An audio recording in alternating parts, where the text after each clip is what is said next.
হাই প্ৰিয় সতীৰ্থসকল, যোৱা কেইদিনমান আগত যি শাৰদীয় দুৰ্গা পূজা উদযাপন হৈ গ'ল, মই তাৰে এক দিশ দেখুৱাম আৰু তাৰ আগত মই কিছু কথা ক'ম। চাওক, আমাৰ অসমত লাখ লাখ দুৰ্গা পূজাৰ যি আয়োজন কৰিছে, মই তাৰে ভিতৰত ধুবুৰী জিলাৰ তামাৰহাট পূজা মণ্ডপ টপ 5 ৰেংক বুলি ক'ব পাৰোঁ।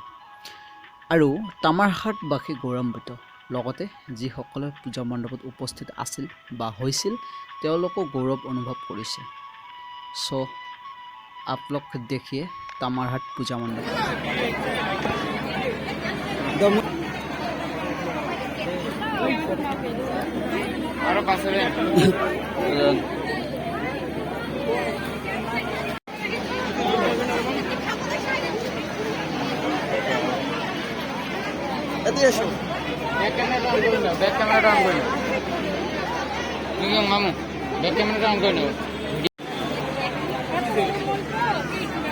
এয়া চাওক যি বাহিৰৰ পৰিৱেশ।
এতিয়া চাওক কি ধুনীয়া দৃশ্য দেখিলোঁ।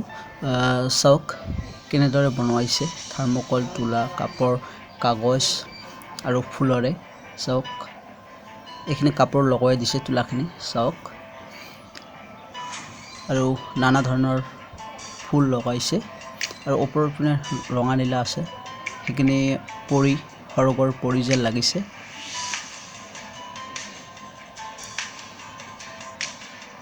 চাওক সৰগৰ পৰিখিনি কেনেকৈ আছে তাত সৰগৰ ওপৰত। চাওক ইপিনে ওপৰত শিৱ হ'ব পাৰে।